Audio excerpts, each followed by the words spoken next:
Sa Metro Business Grocery Chain na no branch, isa-shutdown na ng Robinson's Retail Holdings Incorporated. Iniulat na isasara ng Robinson's Retail Holdings Incorporated o RRHI ang ng pamilyang Buwayang Korean Specialty Grocery Chain na ito ang no brand.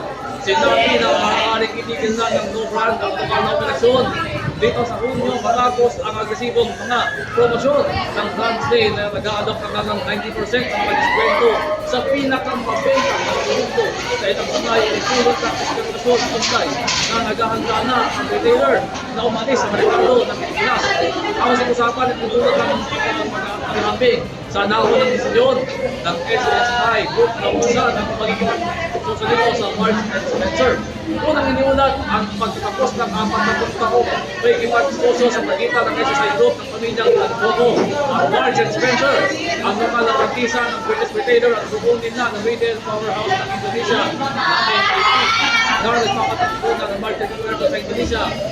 Mahalaga na 1,000 na tindahan sa buong timog silangang Asia kasama na ang pagtatapos ng kontrata ng SSI sa Mayo 2, 2026. Ang no-brand ay sa pribadong natal ng D-Mart Incorporated ng Korea na nag-aalok ng mga prosen ng pagkain, merienda, inumin, mga produktong pampaganda at mga gamit sa bahay ng med sa medyo mahabang presyo.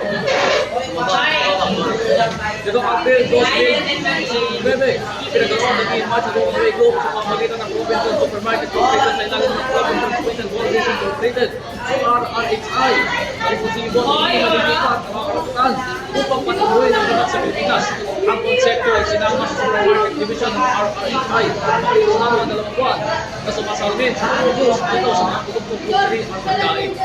Simula noon, ang kadena ay lumago sa pumigit kumulang 11 sangay sa buong Metro Manila kabilang ang alokasyon sa Shangri-La Plaza, Galleria Ortigas, Oriental Circuit, Makati, Robinson's Place Manila, Mayara Malls, Manila Bay, Lumingang Center at Alabang Town Center.